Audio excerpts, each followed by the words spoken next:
and I have to be unbiased, and I'm not trying to be on here for a long time. You see at the bottom of the screen, that's Fani Willis. Ashleigh Merchant is on the left. So I am basically watching this live just a little bit. It gets to bothering me because I see where she pierces her mouth in, puts both her lips in. I wonder if she does that every time she lies. I'm going to, or says something not quite true. I'm going to put a pin right there because that's allegedly something that just came to my mind. But it might be it. But that one thing about her bugs me when she does that.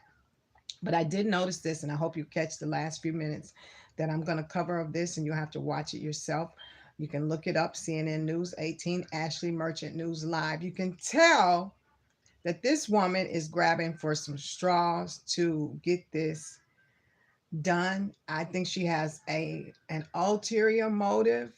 Not only that, I think she set up attorney Wade, not Wade, attorney Campbell, attorney Bradley, who was the friend and the former co I don't want to say co-worker, but it's kind of like a co-worker when three attorneys share the same law practice and they have their own jobs, and some of them they do together. But co lawyer, whatever you want to call it. But she has a slick way of getting information out of attorney Bradley. He gets on the stand and makes her look stupid because she tried to set him up and have him be the testifier. He never came right out and said exactly what he said specifically, so it didn't help her case. Now she's testifying before the Senate committee. They made their own committee. This Senate person is asking the right questions, but this is number one thing I think that they're doing. They're looking at her like, we ain't going to take her side because nobody's going to want us in office. Because then everybody will be looking at, are we going to do the same thing she does and scrutinize people on how they bill for hours? Because you know, senators bill for hours too, just like lawyers. I mean, anything they do, they bill for hours too on the side or whatever. All of them have had their hands in the cookie jar, but Fanny and Wade are the ones that got caught. That's not giving points to Fani Willis and for putting herself in that position. I look at it as her putting herself with a big, powerful job in a position to allow Mr. Wade to get next to her in that manner was real dumb, I think personally. And we ladies do dumb things. And some of us have a past of doing dumb things more than once. I hope this is just her only time. But I do want to say that this woman, I'm going to let you see this. But she mentioned one thing that I pulled out of it, that she said that the woman that was her friend that let her rent out the place, she saw her in inappropriate position with Mr. Wade. She didn't say specifically kissing and hugging, but the woman said it on the stand when they recorded her on Zoom. But this woman, she steered away from saying it. I noticed she didn't say that. She said in a compromising or close position. She never said exactly what the lady said when she was on that Zoom camera. So I believe that lady made that up. That Fani Willis would be that dumb to let her see her hugging and kissing this man. Anyway, that doesn't give Miss Willis any points either. But it does leave this on the plate. This is what I'm going to say, and I'm not going to keep this on here very long. I'll do a longer video on it, but I'm going to let you catch it. This woman, I believe, had an ulterior motive. Number two, she says what she wants to say about certain things, and certain things she tries to steer off of. And these men can see all through this. And I don't think they're going to touch you with a 10-foot pole because they know what kind of repercussions it would have on anything going forward. It might set a precedent. It might cause their billing to be scrutinized more. She basically hinges her whole testimony here on how Wade did his billing. He did his billing different from anybody else. He doesn't have to bill like everybody else bills. She said, oh, this lawyer bills in 15-minute increments, and they're such a great lawyer. And she kind of mentions their accolades, but he bills in this way. and nobody builds in this way. And that's how her whole case is hinged on. She said she had a husband that testified, that cross-examined them as well. Where is he in this? That's my question. Why is she by herself if she didn't cross-examine Campbell and Wade, or Bradley and Wade? I keep saying Campbell, Bradley and Wade. But anyway, I just want you to catch this tail part that I noticed. Skills. I've done public defense most of my career, at some point or another. She's Pro bono patting herself on to the back get right money now. for investigators, so I've learned how to do a lot of it on my own. And I dig a lot on things. So, and I do like to use the Open Records Act, so I was able to do that and get a lot of information. But what I did was This is I live, by the all the way. information Mr. Bradley gave me, and then I did various open records requests based on it. And then, once I would get something, I would reach out to him to verify, because I wanted to make sure that I wasn't tracking anything that was wrong. I didn't want to make any allegations that didn't have support. So I would regularly verify with him, and I'd see him in court. We talked on the phone several times. I wasn't the only person that he told about this. There was another attorney on the case, Manny Aurora, who his client ultimately pled out, so he didn't continue this investigation, but he was involved in the investigation early on. And Mr. Bradley told him some of the same things that he told me. So I was able to independently verify a lot of things, which to me, investigating is important. That the East Point location. Look at her little smile she's got. You didn't independently verify anything. Mr. Bradley had told me because you quit, or how that no, I don't believe she was forced to quit. That was a point you of know contention she in our hearing. She said she left, that she was sent to another division. see, she's telling. It's my understanding she had some. She's telling only part of it. She didn't just say she left. There's a whole story to this. Why she left? Because she was either going to get fired or she was asked to leave. She's not going to bring this up to the Senate. This tells you that she's telling little white lies as she goes along. She was outspoken about she didn't like some of the things that was happening in that office, and when she voiced that, she was sent to a different department to work, and it wasn't something that she wanted to do because she did the communications, and so she quit after that, is my understanding, based on her testimony. She's not telling the whole story. Shame on you, Miss Merchant. Skipping parts of your investigation that was pretty darn thorough, and you had gotten this track hawk, or cell hawk, what's it called, where you're tracking the. Yes. Okay, you were mentioning to me earlier when I kind of got you off that employees can have it on their own phone if they want to, and they can. She could have gone back and proven that they had not been communicating before he was hired. Yes. Yeah. So let me explain that, because there's two different systems, and I'm always learning new things about this. But cell phone data is one of the new things in criminal defense. We see it in a lot of cases. The CellHawk data that you just showed, that is geolocation data. That is different from the Cellbrite. So there's two different programs. CellHawk is the program that does geolocation data. Essentially what you do is you get all of the pings. So every time your phone, you see those cell phone towers everywhere. Every time you use your phone, it's trying to find the closest tower. So in a metro area like this, there's a lot of towers. That's why we get good signals. So when he's in Hateville, there's a lot of towers. So we can really, really narrow it down. So what we had our investigator do, and I'm only talking about the geolocation stuff, I'll talk about the text in a minute, but what we had our investigator do was narrow it down. We got all the raw data, and we had him narrow down, and we actually excluded a ton of things that were not right on top of this location. Like, we wanted to be very, very careful just to have what was literally right on top of this location. So he created a geolocation fence, which... The location you're talking about is Miss Yerdy's condo. Yes, okay. It is Miss Yerdy's condo, that area. So he was able to find, essentially, just to summarize a couple of the things, where he, Mr. Wade would call Miss Willis at midnight, something like that. And then all of a sudden his phone would travel, and you can actually watch it. When you do the live CellHawk, the app, it's pretty cool. You can actually watch the phone travel, and it's pinging because you're using it. If you have an app open, your phone's pinging. So my phone's pinging right now because I'm sure I have an app open.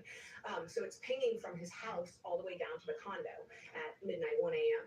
And he calls her when he gets there. And then it goes silent for 4 or 5 hours. And then, early in the morning hours, he starts pinging again, driving back, and then he texts her when he gets home. So, and this is before he gets hired in November of 21. Yes. Okay. So, and there's a couple different ones, and I would defer to the experts on the CellHawk data, but that's the summaries based on what we had him do. And again, we tried to be very, very narrow. There were a lot of dates that it looked like it happened also, but maybe he was bouncing off a different location, and so we wanted to be very narrow. So is that why y'all asked him in the hearing, how many times have you been to this location? I mean, you already kind of have the data on it. Well, so that's an interesting point. All we have Yes or no? is the right to subpoena evidence. I have to have an evidentiary hearing to do that. I could not issue a subpoena for AT&T for this evidence until I had a hearing date. So, and it takes a while to get this stuff. We got it that morning. So, the morning of the hearing, and obviously I'm kind of busy doing the hearing. Yeah, you had a hearing date and you put it off so you have the answer to this question the morning of the hearing. You told them when you really needed it. You only had to have a hearing date. Y'all picked that up? What it showed really until he was able to do the analysis. We The men had aren't done. preliminary reports from him, but nothing. I mean, it took a lot of hours. It's a lot of data. Those men So it aren't takes a done. lot of time to pinpoint this My information. English. But the other thing that I was talking about, so this is the CellHawk report, and heat map is just like how many times it's pinging. Heavy concentration is you're talking a lot at this time, or you're at that location a lot. There's a lot of usage. The other thing I was talking about, just to make sure it's clear, so that's CellHawk. Cellbrite is a different program. Cellbrite, and it's CELLEBRITE. Cellbrite is a program similar to CellHawk, but it downloads data in the phone. So, like this one is you pinging off of towers. It's geolocation. Showing where you were. Exactly. At a certain time. Cellbrite actually can get your texts, your pictures, your app usage. I mean, all of that stuff. So it's one of those things that if a defendant is threatening someone by text and they delete it, they'll take their phone and hook it up to Cellbrite. Cellbrite it makes what's called a forensic copy of the phone, but you can also limit the data. So it's very expensive program. So not a lot of people have it. So when I have my clients use it, it costs a lot of money for them to have it I'm done. holding this But for the y'all office to get has both it. sides. They have the software. They pay for it. You can find that in their open checkbook. The city of Atlanta police have it as well. But what you can do is you can copy cell phone. So what I had mentioned earlier is You have to have the cell phone to do that. you do. You have to have the So cell what phone. did Mr. Uh-oh, y'all. Don't want to hear about this Sonobello ambassador. 3, 2, 1, skip.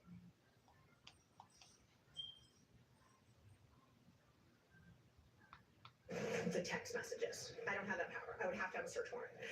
The state's the only one that has the power to actually get someone's text messages out of their phone.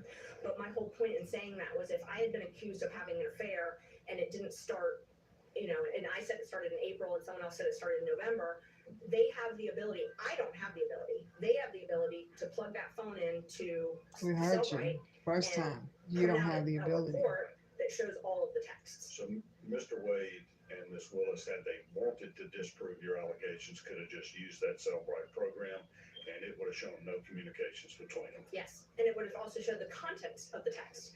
If the texts are romantic, if they're not romantic, if they're friendly, and they would control the data. So if there's something that was privileged, they could redact it.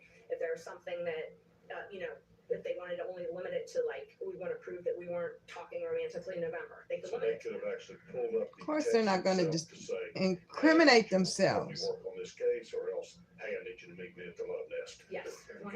Yes, I don't have that ability.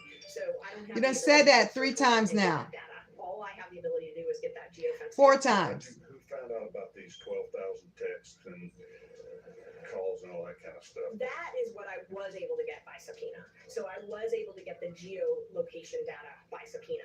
What I can't get is what's inside of the phone. I can't get the text 5th time. inside the phone. The words in the text. Exactly. But you were able to find out that they were texting each other Oh yeah. prior to November 1st, 21. Yes. How did you find that data? Is that anything you produced to us? That is so the CellHawk data actually analyzes that, so you can see. And we just summer 2021. So approximately 12,000 interactions. That's voice and texts for the year of 2021. And again, remember 2021, he didn't get the contract until November of that year. So most of 2021, he's not under contract. Over 2,000 voice calls, almost 10,000 text How messages. did they explain that? Did you confirm? We're not privy to what all came out in evidence at the hearings that you've had. Did you get either one of them to say that's not true? We didn't really talk 12,000 times, or No, what they did was they filed an affidavit saying that geolocation data is not always reliable. okay? Does that apply to Cellbrite data though? No, it doesn't. And it was ironic because I have a number of cases. I mean, almost every murder case I've had in the last decade has had geolocation data. Used by the prosecution against the defendant, right? They use cell log data. I mean, literally, they're using this right now. So our investigator actually analyzed the same. There's a trial going on. It's called the YSL trial. There's this same data being used. In that trial, and our investigator actually analyzed it for them in that. So, I mean, For them, you mean for the full. they're using this for the YSL trial, and I'm totally against Fani Willis and this YSL trial. Totally against it. I'm totally against her using both of these things for political gain. I can't believe that's what they used in court for the YSL trial, and I think she is close to part of it or was part of it. Let's go back a little bit. Okay. And we just summer 2021. So approximately 12,000 interactions, that's voice and texts for the year of 2021. And again, remember 2021, he didn't get the contract until November of that year. So most of 2021. So this is her trying to prove that they were having communication with text and him visiting her in the area of the Urity place she lived at, Fani Willis.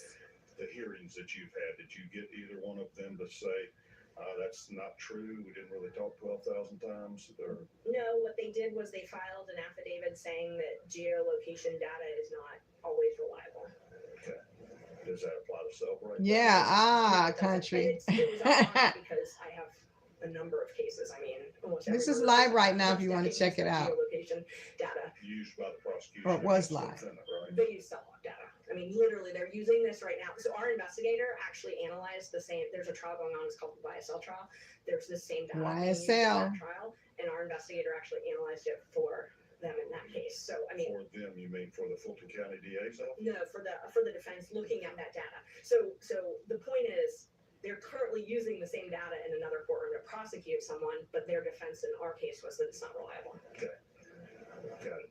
And your Cellbrite data Wow. The existence of the These cell phone folks, that's how they get. That's So the cell phone data. that's how they get colored folks. I want to say colored instead of black. That's how they get us. Didn't do it. No. Neither way nor Willis. No. Okay. No offense, So country. you've done your investigation. You've determined you think there was a relationship that had begun before he was hired. Yes. And after having met with Mr. Bradley, Mhm. you began to prepare a motion to disqualify and to dismiss. This is the what case. she did Yeah, after right. she met She Bradley. started the motion in September. Cell phone, And then added to text it. messages. All right, and so then you somehow preserved, you had text She's the communications one. with Mr. Bradley to confirm this, Yes, and was that because She you tried to didn't get follow Bradley through in on that it. was inaccurate? 100%. I You mean, wanted him to verify the accuracy of what you were claiming had happened, I did not want to say one word that had not been verified. because he was the source. Yes, He's the guy that was his law partner and his divorce attorney. yes. And right here you Brought see to the world chat. everybody in the state. They had been best friends also. Okay. All right, and so let's pull these up, Senator Dawes. When did you start? You kept these text messages somehow? I did. So I actually, Mr. Bradley uses a Android, I believe. And so it was not easy to just download them. And I'm not the most tech savvy person. I also, there's a lot of texts that just went into things that I thought would just embarrass people and weren't relevant. So what I did was I screenshotted the texts that I thought were relevant. I tried to use those in court, but the prosecutor kept objecting. And Bradley saying was things because I specifically wasn't sure all vague the on his So they answers. just kept on and on for days saying I was hiding things. And I explained to them, I let them look through my phone. They scrolled through all my texts. Who's they? It was Adam Abadi was the prosecutor. Okay. So he just kept saying, that I See was. Bradley's where's the answer? beginning of that Sorry. text? Where's the thing after that? Where's the other part of that text? These aren't complete. Rule of completeness. Kept objecting, and I had just screenshotted the text. And they don't that look complete. I thought were highly relevant, but weren't slanderous, I guess. I don't even know the word, but there were some. You didn't pick the ones that weren't highly that were less highly relevant than others, or you would have saved those. Yeah, I've read that. I had tried really hard to just screenshot the relevant ones, but they kept saying that I was hiding stuff and I wasn't showing the whole thing. So when they objected to my text, oh gosh, she's a liar. They said they wanted the whole text chain, and the judge ordered me to, if I was going to admit the text, to go figure out a way to download all of them. So I bought a program for $20-30 and took 3 hours, and I was very proud of myself for finally figuring out how to do it. But I was able to make a copy of it and then redact our phone numbers. So this actually showed like when they're read, when they're viewed. What were you? All right, so up there on January 5th at 9:50 a.m. Mm-hmm. You're asking, what are you, read the question. So I'm asking him, do you think it started before she hired him? You're talking about the affair. Yes, the affair. And what's his response? His response was absolutely. It started. He's vague on purpose, and she didn't even catch that. So, these are things that he had told me. I would have but caught I was getting that. ready to file. My filing deadline was the 8th, and she got there and looked crazy, stupid in front of him, cross-examining him. Checking line by line, basically. So you got to watch that video. Send him a copy of your proposed motion? I did, and I actually admitted, so at the hearing that we had, I was able to admit the email where I sent him that. So I sent him a copy of the motion that weekend when I was I wanted him to review it, and then he had a text. He didn't write me back by email, but I submitted my email so that the court could see exactly when I sent it and when he responded, and then he responded that everything looked good. Because I asked, I said, I'm sending. And he said that vaguely too, Miss Merchant. You didn't catch it. He said everything looked good, and he said on the stand, I meant specifically he wanted me to make some changes that looked good. I had not included the information, but he wasn't talking about everything. The information about how much Wade had received, and I didn't know that it was. So it made her look so really bad. Highly relevant to my motion, but he was like, "Oh, that's going to tip them off that I'm talking to you, and I don't want." He did not want anybody to know that he was talking. He was very concerned about what. I'm gonna let you just read through this chain. Okay. They don't even want to be bothered with that sidebar. Absolutely, it began when she was a judge in South Fulton. When was she a judge in South Fulton? She became a judge in. I think she would do better if she pinpointed stuff. And I did an open records that was more relevant, had more relevance to what she was saying. They try to use social media to get Fani, Willis, and the church thing, and this, that, and the other. I think Wade was a judge. She missed. By the time I do my next live, I'll probably figure out how she could have gotten her better. An old agenda where he was speaking, and Terrence Bradley had told me that they met at a conference. Sorry, I don't mean to talk over her. And Willis had gone, so I knew that. So I found, and it was in person, so I could narrow it down because of COVID. I figured out when COVID happened and when all the conferences went virtual. She's probably that lady in school that so I searched gets on people's nerves. Specific time period, which is when Bradley had told me the relationship started. And I'm not even for what they did. You can watch my videos. I'm not even for what they did. And I look like a hater. Somebody called me a hater on Fani Willis. And said, but this really, I had to show this because I'm not biased either. So I was trying to fact check. And they said no. So I subpoenaed them and they gave it to me. I also subpoenaed. Was she in attendance? She was. I also. Where was that conference? It was at Lake Lanier. Okay. I also did an open records request to the city of South Fulton because I know that they have to sign off if your judge is going to go to a conference. So I did an open records request to them to make sure that they had actually sent her. I'm holding this for you for like 30 minutes. We got 7 minutes left. And that matched what Mr. Bradley had told me. Right. So is that a part-time job, a municipal job, a judge? Yes, okay. It is. So Wade could continue practicing law and do that on the side. So she was a full-time, but Wade is a part-time, and Wade only did maybe once or twice a month at most, because he was in the city of Marietta. I mean, he was a fill-in judge for that. That wasn't his. Okay, so you narrowed it down. But I did watch Attorney Wade's, to his credit. I got to stop this for a second. Read that green. If you don't mind it. To Attorney Wade's credit, I did watch Nathan Wade when he was with the Trump lawyers. It was a month ago. I saw it not a month ago. I saw it recently. And he was a very good attorney against Trump's attorneys. And I could tell that he was good at what he does. So I got to take that from what I watched. I'm not taking it from anything anybody else said, but he did very good with the judge.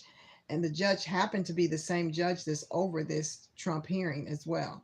And I know you guys heard that the judge gave her campaign funds, him and his wife, blah, blah, blah, blah, blah. But I just recently heard that the judge that was over this investigative hearing that Ashley Merchant, this attorney, brought the case under, that Wade, he used to work for Fani Willis. This is like an entangled web they weave when they try to deceive all of them. I don't know. So No, of really course. strange. It says, is this accurate? And this was again on So January. you're saying, is this accurate? You're going over this brief and saying, I'm about to swear this in court. Will you verify it's accurate? Yes. Okay. So at that time, I was going through the actual statement because I was trying to figure out how to say it, and so I said, upon information and belief, Willis and Wade met while both were serving as magistrate judges and began a romantic relationship at that time. And he had corrected me and said, no, it was municipal court. You had said magistrate court and he said, no. Right. Okay. And I was, I slipped up.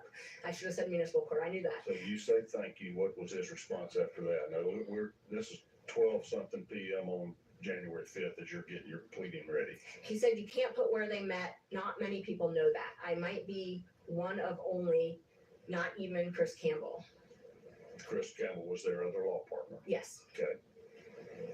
And I did not disclose Mr. Bradley in my initial filing. I didn't until the state forced me to. Why was he afraid to be disclosed? Just because of his relationship with Wade, or was he afraid of these people, or just didn't want to betray them, or what? Multiple reasons. I mean, it's a district attorney in Fulton County. I didn't really want to go. Because he wasn't trying to tell her nothing. He was vaguely letting her know. Probably wanted to get in her pants.